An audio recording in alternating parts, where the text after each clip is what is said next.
Last Wednesday, members of Congress gathered in a joint session to certify the 2020 election results. The nation's capital was attacked by a mob of rioters. This was an attempt to prevent the results from being certified. These rioters were in support of Donald Trump. Another thing that happened Wednesday was the results of the Georgia Senate runoff elections. Democrats ended up winning both seats, and in turn will hold the Senate majority for the time being. In this video, I won't be describing these two events, but I will be looking at how they will affect American politics in years to come. Let's start by talking about the Georgia Senate results. These elections will obviously have huge implications.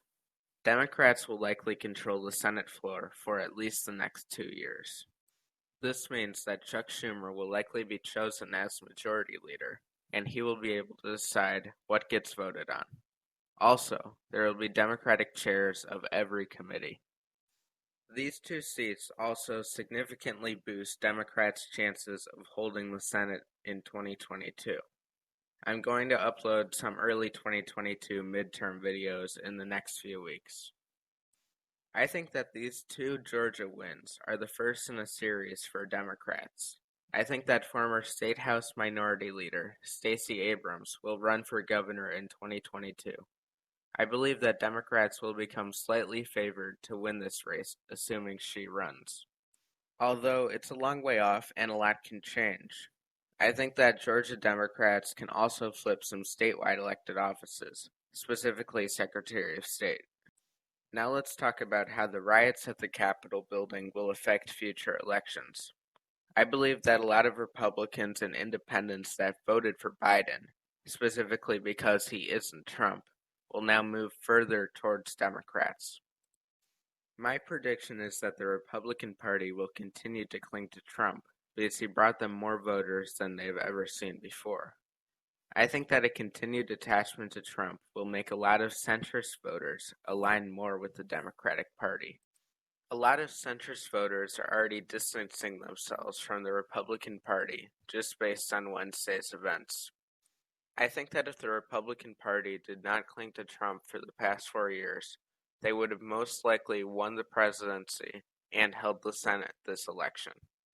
I think that if this trend continues, the Republicans will not have a wave year in 2022, even though historical trends suggest that they will.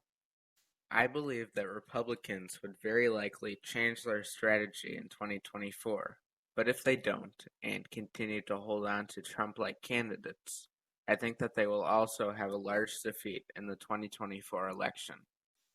The Republican Party is divided, and the Democratic Party holds the power. I think that Biden will enjoy good approval ratings because the COVID-19 pandemic will likely end in his presidency. I also think that Democrats will get some things done in Congress, even with a 50-50 majority. The cyclical theory is a theory that claims the United States alternates between phases of liberalism and conservatism.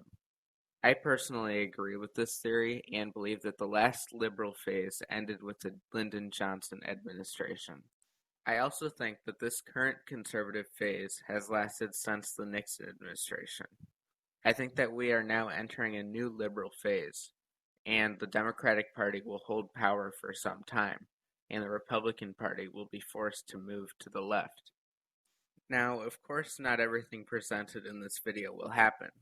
It entirely depends on what the Democrats accomplish in the next 2 years, what major world events happen in the Biden administration, and how each party's strategies and ideologies change. Really anything could happen as a consequence of Wednesday, but generally I think that it will significantly hurt the GOP. Thank you for watching this video. Make sure to like and subscribe if you found it interesting, and make sure to dislike if you did not find it interesting.